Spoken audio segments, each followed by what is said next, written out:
Hello everybody, welcome back. My name is Daniel Gormally. Today I'm going to do a review of a book. I'm going to do it slightly differently this time because normally I just do it myself with a webcam. But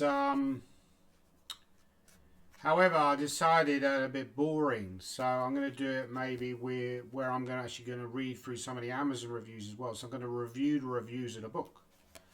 And this is a book that was very kindly sent to me by Elk and Ruby Publishing. I've explained before that Elk and Ruby, they kind of like do a lot of Russian, Soviet chess-based books, which is great. We love Soviet chess. And they're kind enough to send me some of these books. So please buy some of these books that I'm reviewing, because otherwise they're going to stop sending me these books and I'm going to run out of books, right? Which is, I'm going to have to buy them myself, which for an impoverished chess player is like your worst nightmare. You know, you're relying on freebies all the time. Anyway, so what's this book about? So it's called Mikhail Tal, The Street Fighting Years, and it's by a guy called Alexander Koblenz. So when I saw this book, I thought, oh, you know, it must be a recent book. But actually, it's quite an old book. It was published, I believe, in 1961, which is around about the time when Mikhail Tal won the World Championships. So I think that's Koblenz on the front cover. Is that Koblenz on the front cover right next to Tal? So Tal is kind of in his prime. He's just coming back to Latvia, to Riga, to celebrate the fact that he's just won the World Championships. An amazing achievement. You know, one of the great moments in chess history, you would say. He upset the great Mikhail Botvinnik. Mikhail Botvinnik, he did take advantage of some of these slightly suspicious rules, in my opinion, which obviously got changed over time, where you could rematch immediately against the person who beat you. Fortunately, I think they changed that. Some of the rules were a bit crazy. I remember Fischer was trying to get some kind of rules going where you'd be like the first to 10 wins. And then later out, they figured out even the first to 6 wins was too much because Kasparov went on for 48 games. So a lot of stuff that went on back then, also adjudications is mentioned a lot in this book, doesn't take place now. Now it's also got a foreword by Alexei Shirov, who's obviously associated with Tal. Now in my opinion, this book is a decent book. However, I'm going to try and give all these reviews like, I'm going to try and do them fairly, because I'm not going to say every book is amazing when I don't think it is, because then when I do think a book is amazing, no one's going to take me seriously because I'm saying every book's amazing, right? This is what I said about a lot of these reviews on Amazon, Chessable and so on. They're a little bit, you know, because the problem is they give 5 stars too easily, people, because then you can't distinguish a great book from a not so great book. In my opinion, this is a not so great book. This is a decent book, but I don't think it's a great book. The other book I read about Mikhail Tal recently by Sally Landau, I really love that book. And the book Bronstein by Sazonka, I really love that book. I don't love this so much. I think it's decent. Now, I think it's a better book if you have never come across Tal before. And Tal, you're coming across Tal for the first time, you've never seen his games before, then it's a fascinating book. You've seen these amazing games for the first time. Some of them masterpieces, you know, strategic and tactical masterpieces. I think it's easy to underestimate the effect that Tal had on chess. You know, he had an amazing effect on chess and it really transformed the way modern chess was played. This kind of combinative vision and energy and fighting spirit, you know, all in one package, and this intensity that he brought to the games was truly remarkable, particularly in the early part of his career where he wasn't hampered by the health issues that plagued him, although ironically he actually had a higher rating. His highest rating, I believe, is over 2700. That was achieved later on. I think I could be wrong about this, but I think that Tal was the 3rd player to achieve over, 4th player maybe, to achieve over 2700. I think that Karpov and Kasparov, even though Kasparov was younger, he may have achieved over 2700 first. I think Tal was either the 3rd or 4th player to achieve over 2700. So David Bronstein was saying, look, you know, I was doing this kind of stuff before Tal. Tal's overrated and all this. But David Bronstein only achieved a peak rating of 2595. Mikhail Botvinnik was never. I think Mikhail Botvinnik's peak was about 2650. But Tal was over 2700. So he's the only player from that era, other than Bobby Fischer, to achieve a rating of over 2700. So that's also a sign that he was a fantastic player. Now, what's this book all about? So essentially gives, you know, some of the games from the peak of Tal's era, best era, which is like, you know, 1950s. So it goes through some of his junior games and, you know, some fantastic attacking games. Goes into obviously the middle part where it's sort of like mid 1950s, sort of late 1950s, where he starts to play much stronger tournaments, and then eventually culminates in this match against Botvinnik, which is of course one of the most famous matches in history. Upset the odds to defeat the mighty Mikhail Botvinnik, and of course sadly lost in a rematch. So Mikhail Tal was a short-lived world champion, when quite possibly he could have been world champion for many more years. You know, another thing that distinguishes this book, I think, obviously this is an El Khamroubi edition from 2021. So the editor's gone through it, and that editor, I believe, is who is the editor? Valery Broznik. Broznik delivers a masterclass in modern analysis of classical games while allowing Koblentz full scope to demonstrate how Tal destroyed his opponents with the best attacking chess known at the time. That's a very good blurb, probably written by Broznik himself, I would guess, but who knows? Be interested to know who wrote the blurb. Yeah, I mean, you could argue at times it becomes a little bit annoying, the fact the editor pops up every few comments, but I think overall it's positive. You know, that's a big positive for the book, and the analysis is like top class. You know, top class analysis. So why didn't I like the book as much as maybe the other books? I think just because I'm so familiar with Tal's games. I think that's the problem. A lot of these books written about some of these older players, you get a lot of crossover. So you see these games in other books, and you're like, oh, I've seen that game before. I've seen that game before. And that's not to detract from the material. The material is like very, you know, high quality material, but it's just like you've seen those games before. So that's what I'm saying. I think if you've already got a lot of books on Mikhail Tal, and you probably have, I would say I wouldn't bother to buy this book. But however, if you've never read a book on Mikhail Tal, or you haven't got much material on Mikhail Tal, this is a very good book. What have I said in my notes? Because I normally write some notes down on my phone about what I think about the book. Yeah, probably a better purchase if you're not that familiar with Tal's play. Continue editor notes. Is it irritating or useful? Hard to say if it's overplayed or not. Does give an insight to the culture and play at the time. Another thing I found interesting about the book, which was the Koblenz stuff, was when they talked about the psychological preparation and how Tal's play would change depending on the opponent. And yeah, there were certain moments where I felt it was very, very insightful, and it did remind me a lot of this Nikitin book with Kasparov. It was very similar to that, because obviously you got a coach there talking about how his pupil overcame the odds to defeat a seemingly unbeatable Soviet champion.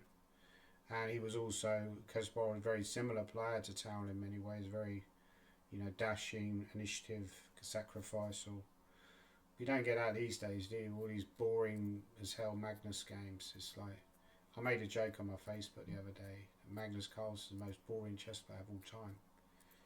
But I'm not sure if it was a joke or not. It was kind of a joke, yeah. It was just a bit of satire. Because most people go, Magnus Carlsen's the best player of all time. So, well, he probably is. But these guys could play as well, right? It was amazing the standard of play, considering we're talking about 1960s, but pre-computer era. I think there was a misconception about Tal, actually. So I do go on to say as well, in the writing is maybe not as good as, say, like a Sazonko. Thought too many cliches at times, because obviously Koblenz wasn't a professional writer. He was a chess player, more or less. Maybe he was a journalist as well. The writing didn't excite me, but it's still a well-written book. But yeah, I think there was a slight misconception about Tal because I did do a survey on some of his games from that period. I remember for another book, and I would say the misconception was that he was sacrificing all the time, and a lot of his sacrifices were unsound. When I looked, actually, he wasn't sacrificing that often as you think, and a lot of his most of his sacrifices were sound. And he also, very importantly, had the ability to take advantage of those sacrifices after he did them. Like a lot of players will play like that, but they won't have Tal's technique. They won't have the ability to finish the job, which I think is a very important point. Well, in my opinion, anyway, even though I came up with myself, so I'm probably biased. Anyway, let's have a look at some of the reviews of what people say about the book and see if that kind of tallies with what I've said about the book. I might not be able to read all of them. Near classic, first time in English. Excellent Amazon published book written by Tal's trainer. Very nicely printed with more diagrams. Computer interjections and yeah. I think that's one of the thing about this book. I think is really maybe I'm being a bit harsh on this book. That makes it stand out in a way. I think is the quality of the analysis. Although obviously I'm too late. Part of the problem is I'm too lazy to set it all up. And you've got diagrams on some of the on all the pages. But there's certain positions where they're talking about it, but you probably have to get the chess set out. Say for example on something like this, if I just show that to the camera. Obviously, you've got the diagrams there, but on on something like that, you haven't got the diagrams, so you need to get the chess set out. But that's the problem with all chess books. But let's go back. So, Tactical Wizard. Studying the great World Championships games will help your tactical and gameplay. These games are never boring. Strive for attack, initiative, and activity. About 20% of the games are fully annotated. The rest are game fragments. His trainer and coach wrote this book, but now an international master, with the aid of a computer, gives added accuracy to this book. I am close to an expert tournament player, and I truly love this book. Yeah, so I say, like the quality analysis, it's just for me that having oh, hang on. Yeah, this is no good, right? So I need to create an Amazon account for more of this kind of stuff. Yeah, to read more of the reviews. So there are some bad reviews as well, but you will get reviews. I find it more interesting reading the bad reviews and stuff. My favourite thing to do online is read bad reviews on Rotten Tomatoes or bad reviews on booking.com, because that's my favourite. I'm a very negative person, so I love reading bad reviews. But I'm going to have to create my own Amazon account so I can sign in and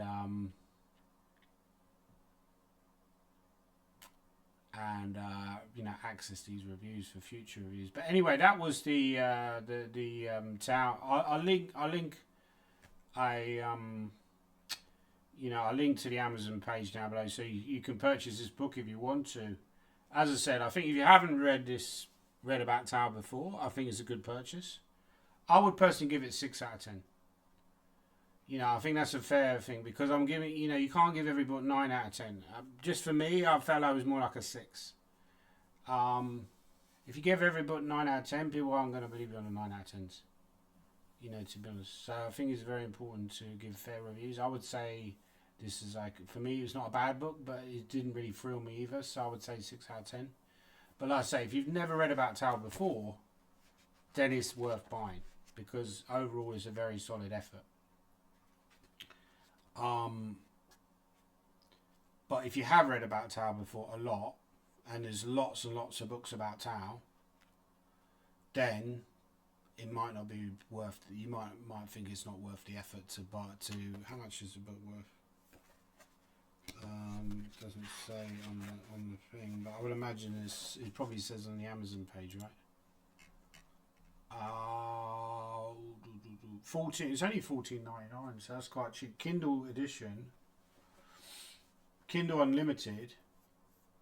What does it mean by Kindle edition 0.00? I don't get that. Or $7.58. So £14.99. I was thinking they were going to say something like 30 quid. It's also got a foreword by Alexei Shirov, who's obviously a great player from that era. Sorry, not from that era, obviously, but from that city. So, as he explained in the foreword, the Riga that he grew up in was quite a bit different from the Riga that Tal grew up in, but similar kind of sentiments. Shirov's still active today, still a very strong player. But yeah, very, very tactical. Another tactical genius, and no doubt inspired by Tal. Tal would have probably been his favourite, but I'm pretty sure he met Tal. In fact, I know he met Tal because I read about it. But he said that Tal was a workhorse, you know, even though he had this impression of being this kind of... You can't get to 2700 unless you're obsessional about chess. Particularly in that era, when, you know, these days it's probably much easier to get 2700. But Tal was not just 2700, he was world champion. You know, and world champion in a very strong era. The 1960s was a very strong era for chess. And there were some great champions in that era, some legendary figures from history like Mikhail Tal, Tigran Petrosian, Boris Spassky. In fact, the Russians, Soviets dominated the entire 1960s. No one else got a look in. That's why it was such a phenomenal achievement. When Bobby Fischer came in 1972, Bobby Fischer and Mikhail Tal got along pretty well when you read some of the stuff, because I think they had similar kind of, you know, like laid back outlook on life, or at least Bobby Fischer did to begin with. But you know, he was kind of had a good sense of humour, and I think he appreciated that Tal wasn't like a typical sort of like fiercely competitive. He was fiercely competitive, but you know, he wasn't like a cold sort of person. He was quite a human kind of guy. And the other thing that's interesting about Tal, which you read about in this book and also the Sally Landau book, was that he had other talents as well. So he was also very good at the piano, and he was also very good at mathematics, as well as being very good at chess, had a phenomenal memory. All the great world champions seem to share the fact that they got a great memory. Bobby Fischer had a great memory. Garry Kasparov had a great memory. Magnus Carlsen's got a great memory. Even Gukesh as well has also supposed to have a very good memory. So it might just be to become world champion, you need to be sort of autistic or on the spectrum, because probably Tal was slightly on the spectrum, but he seemed to be normal. You know, he didn't have like complete meltdowns, like, you know, like Bobby Fischer did in the end when he went a bit bonkers. He was fairly normal. I would say nowadays he'd probably get diagnosed with either Asperger's or ADHD, you know, because he was so sort of intense and like sacrificed all the time. He's kind of like a smoker, drinker. Unfortunately, towards the end of his lifetime, when he was like in his 60s, I think he died in his late 50s. He looked about like late 70s when he died. He looked 20 years older than what he was, because he'd sort of like pushed the boat out so much. So it's kind of a little bit of a tragic life in a way. So I've got something in my throat. Anyway, sorry, I keep babbling on, but that was my review of that book. 6 out of 9. Please leave your comments down below. Do you like this method of doing the reviews where I've also go through the reviews online? Or do you prefer the old method? Would you be interested in buying this book or any other Elk and Ruby products? Please, like I say, please buy Elk and Ruby products, because that will help to continue this process of doing these reviews. I might end up just buying some books from them anyway. It's very generous for them to donate these books for this review. And yeah, please leave your comments down below. Please subscribe, all that kind of stuff. Thanks again for watching my video.